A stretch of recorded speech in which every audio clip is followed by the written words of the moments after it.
Hey guys, what's up? Nathan with 208 Adventures here. Anyhow, today we're doing a little shop project. Decided to do a gear reduction in our 21, our X3 XRS Max. Yeah, wow. Pretty excited about this because I'm going to do a Super ATV, 30%, sorry, new trying to video with the phone here.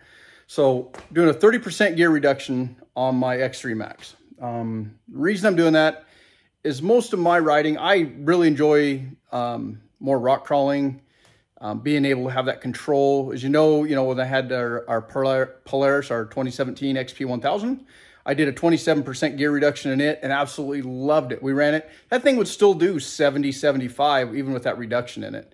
But it would get down. When you were low, you could crawl that machine without burning belts, running 32s on that. It just worked really, really well. And in some cases, I actually wish I had more. So with this X3, obviously the weight goes way up. I mean, it's got tons more power. It's not even the same machine per se. And low is good. Don't get me wrong. Low is pretty impressive. We did a Bikeman clutch kit in it. Phenomenal. Holy cow. What a change it made in our low end. The jumpiness, the way it would kind of get that lurch when you'd take off. It'd kind of bounce just a little bit.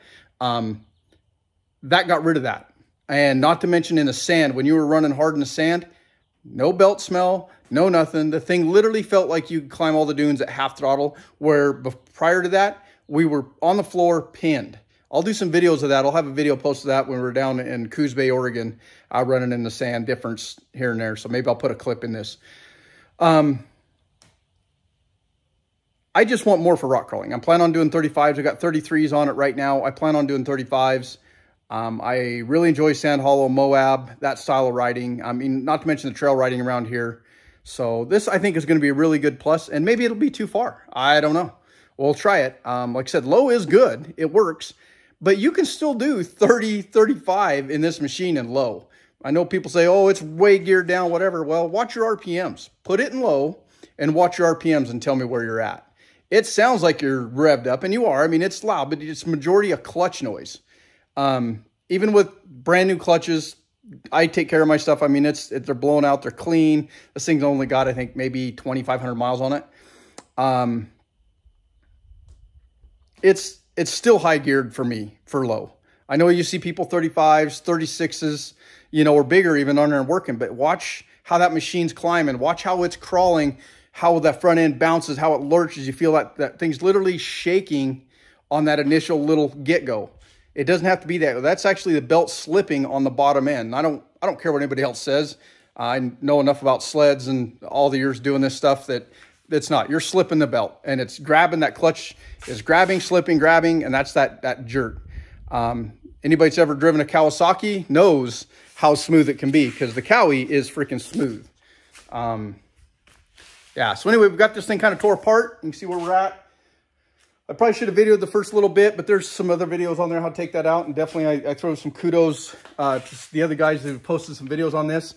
Running a strap underneath here, underneath that motor, a ratchet strap, is huge. It's a must. It makes it easy. You don't have to put a pry bar under. You don't have to wedge things apart. It works really nice. You got tons of control. Just put it right underneath where this bottom of this intake kind of mounts at their oil reservoir. Yeah.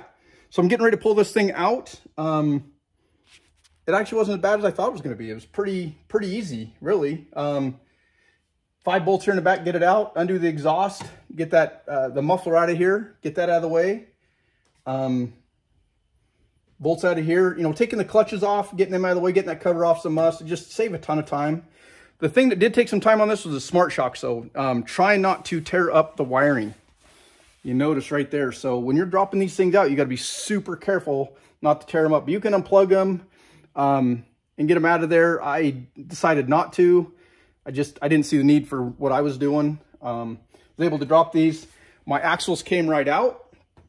By unhooking those shocks, kind of getting them out of the way, I was able to lift up this lower arm and just kind of give a couple pops on that, and those axles popped right out. There was still a little bit of grease. They were just starting to show some rust on them. We'll definitely grease them back up really, really good. Put them back in. I feel I got pretty lucky them coming apart. So that's kind of where we're at right now. So we'll get this on the bench. Like I said, we're doing a Super ATV, 30% gear reduction in this. They do offer a couple others. I decided 30 was where I wanted to go. I would rather have the low crawling than speed. I know this machine with clutching and stuff can do upwards over 100 with the speed limiters taken out of it. So the clutching's there.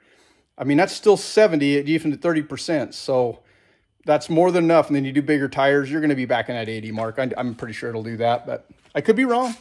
And that's fine because, heck, if I'm doing 60, that's plenty. But how fast are we going to get there with 35 is what I'm excited about. So, all right, guys, stay tuned. I'm going to go ahead and lift this thing out. I don't have a stand anywhere in here to video with at this moment, so I'm just kind of excited about getting started. So I'm going to pull it out. I will video the teardown of the transmission and the reduction, and we'll definitely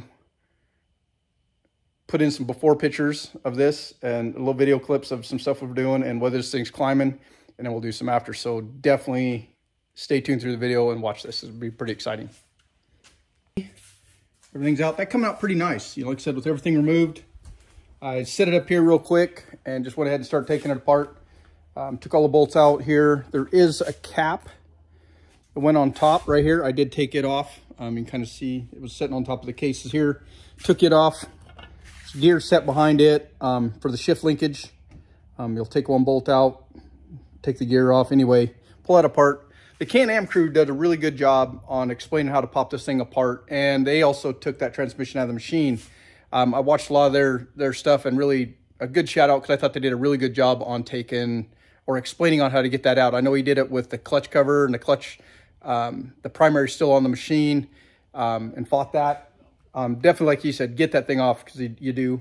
And then, like I said, putting the straps up there, that helped hang that up. So kudos to those guys because I really did watch a bunch on there, and that did help me take this as far as separating this thing apart and what I needed to take apart. I know all they were doing was changing the final drive. Where I'm doing the reduction, the only thing extra I had to do there, I mean, literally I was able to lift out all my gears pretty much without anything other than lift out all the gears except for this gear here. There's a nut on the back side, and it's the only nut on the other side of the case that I had to take off. 32 millimeter, take it off. It lifts right out. All the rest of these lifted right out. The final gear,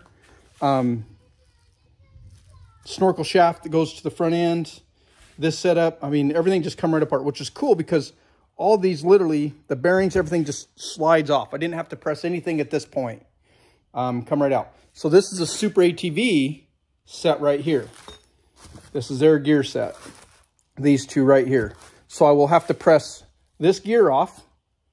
This gear will be pressed off. And then we're just replacing this one. So the difference, what they did there, you can see how it's kind of tapered. It's definitely tapered. It's quite a bit heavier here. But anyhow, yeah, I'm kind of excited. This is gonna be pretty cool. I'm stoked. I am really stoked. So let's see what the size difference.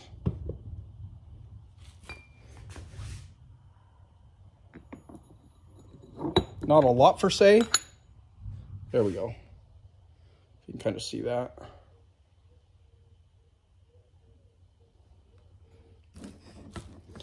That's the only two sets we're changing. This gear here and this shaft with gears on it. That's how it comes. These two shafts, or this two set right here. This set right here. Anyway, I'm going to go ahead. Sorry about that. I'm going to go ahead and get this pressed off. Get this thing taken, put it in the press, pop that gear off, press the other one on, and reinstall. Like I said, all I've got to do, literally right now, this is the Super ATV one.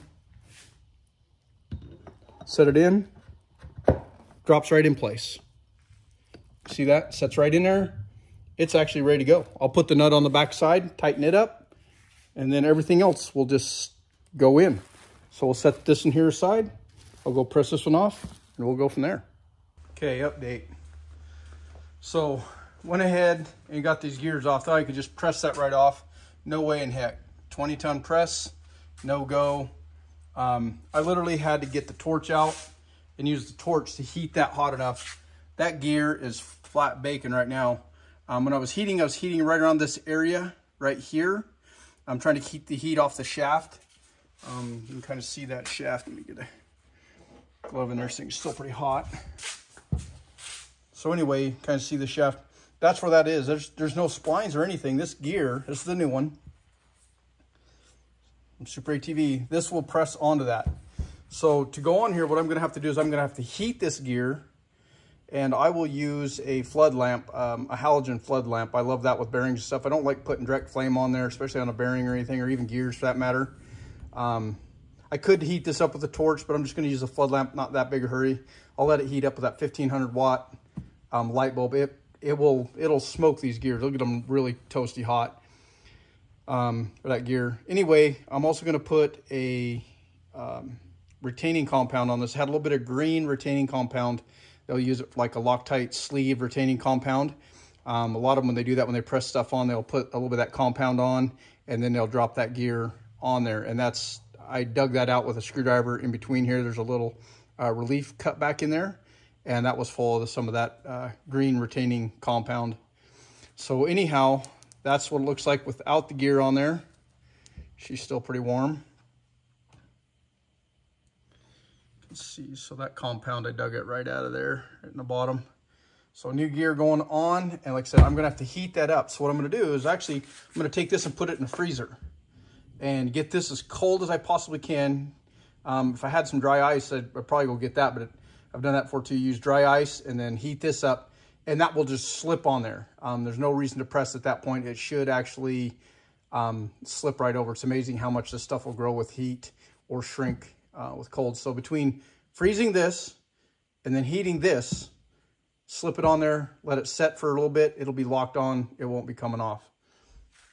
That thing, you can see I got it pretty warm right there. I had no coloration, no nothing else. I don't like to hold the heat in just one spot. And I kept it away from the gears. This is a little bit of oil residue. In fact, yeah, I just got done doing that. I mean, it's hot, but it's not, not hot enough that it burned my finger. I wouldn't leave it on there. But okay, that's where we're at. So all I got to say is, wow. So I tried heating that thing up. I use like I said, I use a light, usually. So kind of my setup here, I'll heat them up. I'll use bearing to do, I've done this all the time. This usually works fantastic. I was 300, about 320, 330 on that. That's not enough. That was crazy. So I also had this, I brought this from the freezer out in that, continued to keep it cold. So I put it in here and it actually just barely started. I tried dropping it on there first before just pressing it. So it just barely started. I took it back apart, reheated, cooled the shaft back down, come out here, set up the press, had everything ready, set the gear on here, set the shaft in there, and it just wiggled just a little bit, kind of got centered, and I just started pressing. And it did slide down in there, but it was about everything, especially by the time it got to the bottom. That shaft was heating up. You could see it just, all the frost just melting away. You can see all the condensation on that. Yeah, it's pretty wet. So anyway, that's where she's at. So the gear is pressed on. I'm just gonna let it sit there for a little bit. Wow. Unless you've done a bunch of pressing and heating a bearing, shafts, done that type of thing, you may want to take that to somebody. That is crazy. Had I not known what I was doing there, or had a really good idea, that could have turned out bad. I could have galled it up the shaft. I could have ruined the gear. I could have ruined the shaft, stuff like that. But I've done stuff tighter than that, but I've used a lot more heat. I could have used a torch on that gear and probably helped that out some, to maybe where I could have just dropped it on there. I could have went and got dry ice and put on there and cooled that shaft a little more. Anyway, I know when I took it off, there was no pull marks. There was no steel being pulled, either from the shaft or the gear. And that was cold. Well, I shouldn't say cold. I mean, the gear was hot. We had that heated up pretty good. So anyway, I thought I'd give it a shot, and it worked out. So I've got everything kind of cleaned up here, ready to go. As soon as those gears cool down, and I get everything put in here, I'll go ahead and put sealant all the way around this stuff, get that all sealed up, and we'll put her together. So yeah, that was kind of exciting. I don't care for that. I like them when they just drop on and they seat, and you just let them warm, let everything kind of warm back up, and it's good, and they'll cool off. But yeah, there's a lot of pressure. I'm going to take that off just to show you. That thing was loaded hard. So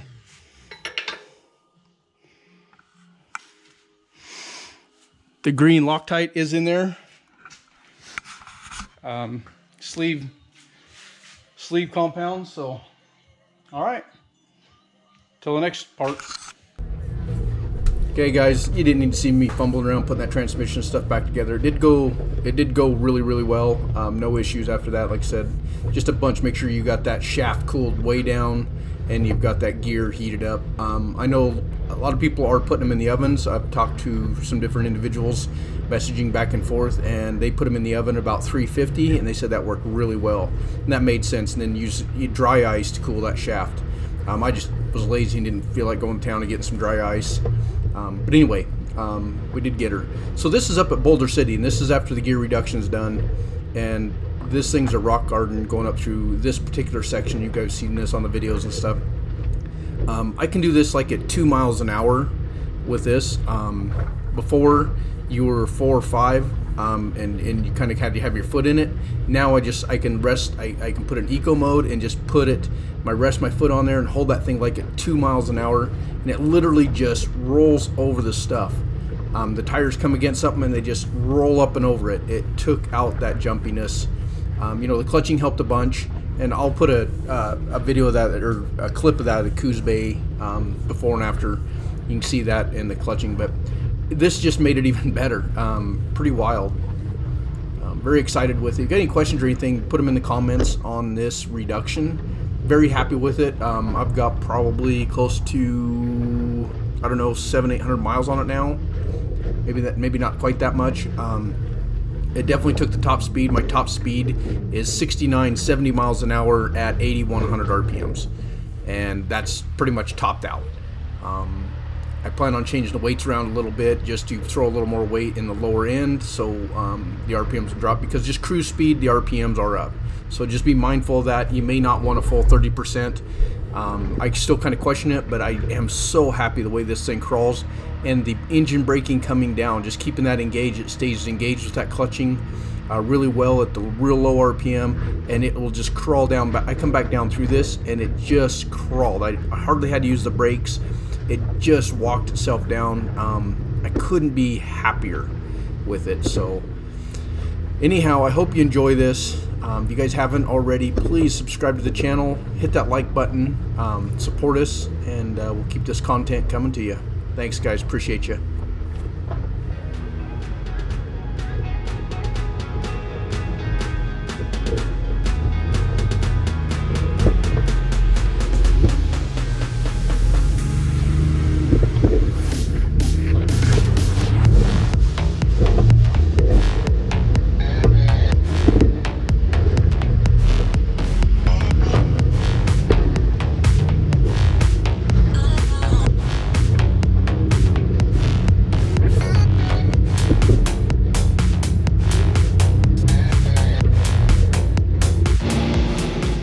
Right here, we're heading out to the dunes, and as you just start taking off, you're just easing into it. You kind of feel these things kind of shudder and shake just a little bit, and it's a big machine. I know we got a lot of weight in it, all our gear in the back, a bunch of stuff, but until you kind of get moving, it takes away. Granted, that's in high, but it's still, you can feel that kind of slip grab, and we're about 2,500 RPMs right now, just kind of cruising just above where it's slipping and grabbing. So 17, 18 miles an hour coming into the hill.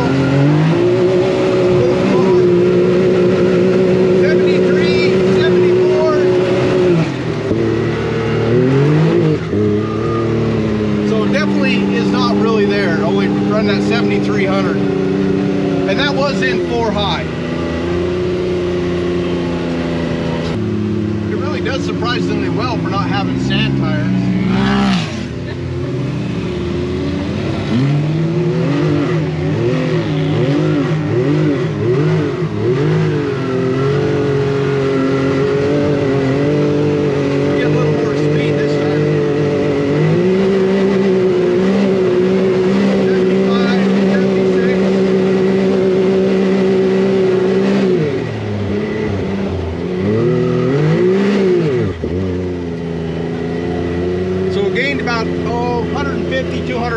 Can-Am not being in four-wheel drive, which is not that much. All right, I don't know what happened here, but anyway, we lost all the audio for a while on our GoPros, so a bunch of different clips. There was no audio with it, so I'm not sure what happened. Anyway, this is with the Bikeman Stage 2 clutching in this machine. So mind you, we were still loaded up with a whole bunch of gear and everything else. We hit the sand, you know, we tried it in four-wheel drive, two-wheel drive. The speeds were pretty close. I mean, you could feel it. The machine would literally lift out of the sand after the clutching.